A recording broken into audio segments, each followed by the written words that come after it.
எங்கேயாவது நெருப்பு பற்றினா படுவேகமாக வீட்டை விட்டு வெளியில் வந்துருங்க.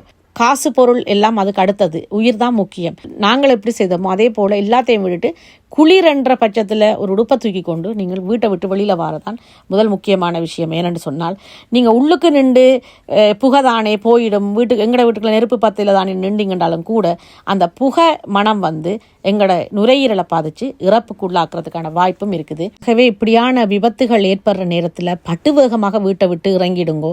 இறங்கி ஒரு காத்தோட்டமான இடத்துல போய் நின்று கொண்டு தீயணைப்பு படைக்கு முதல் அறிவியுங்கோ, அடுத்ததாக போலீஸுக்கு அறிவியுங்கோ.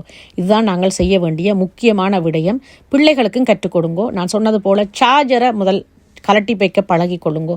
அடுத்ததாக தச்சலமா நீங்கள் இல்லாத நேரங்களில் உங்களோட வீட்டில் பிள்ளைகள் தனியே இருந்தாலும் கூட நெருப்பு எங்கேயாவது பத்திர மாதிரி தெரிஞ்சால் வீட்டு திறப்பை எடுத்துக்கொண்டு வேகமாக வெளியில் போய் இறங்கி நிற்கிறது தான் நல்ல விடயம்.